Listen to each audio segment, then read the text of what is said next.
High school football in St. Johns County has entered Week 10, and we are officially here to talk about playoffs. 4 big games tonight, and 3 of those coming out of the wild and crazy District 3-3A. That includes county programs Bartram Trail, Nice, and Creekside. Those teams all in action tonight.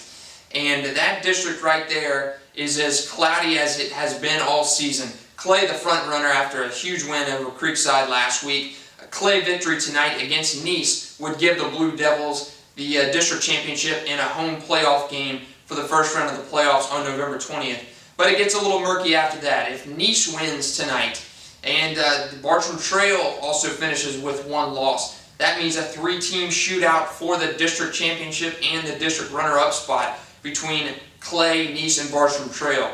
Although Bartram Trail could be knocked out tonight with a win by Creekside. The Bears hosting Creekside tonight, and Bartram not on steady ground either. They need to win tonight and hope that Nice can knock off Clay, so all 3 of those teams finish with 1 district loss. All 3 of those teams would then go into a district shootout. If you're not confused yet, I don't know if you will be. So 4 teams chasing 3 playoff berths tonight in that crazy District 3-3A.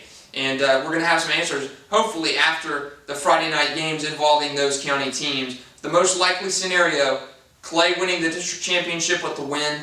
Nice still in contention if it loses, but it would need Creekside to win. Bartram Trail still very much alive as well. So 4 teams, 2 spots. We'll have some answers for you after tonight's game, but playoff football on the horizon. Slipping down 1 district, District 4-3A. St. Augustine had already locked up that district spot a couple weeks ago with a big win over Matanzas, but the other team to watch out for in the race, Menendez, going down to Palm Coast tonight to face Matanzas in its simple playoff formula tonight. Menendez wins, and they are in the playoffs as the district runner-up. Matanzas wins tonight. Matanzas 1-7, and they could actually go to the playoffs as a 2-win team. So big implications in that game too, just south of St. Johns County into Palm Coast. So playoff berths more than likely will be decided tonight in high school football, St. Johns County. Another game we need to mention, St. Joseph, Florida School for the Deaf and Blind. They played Thursday night. It's one of the longest running rivalries in the state. St. Joe gunning towards a bowl berth at 6-2. And Florida School for the Deaf and Blind 0-8. They've lost 19 in a row. Scored 23 points all season. Just not a memorable year for the Dragons. They just want to get this one overdone with and forget it ever happened. Last but not least, St. Augustine High School. It's tough to supplant St. Augustine High School in terms of visibility, but tonight's game against Palatka, any other season would be one of the best ones around to watch out for. Not the case this year. St. Augustine 8-0, really playing to not get injuries and fine-tune some things for the playoffs. Palatka playing really just for pride.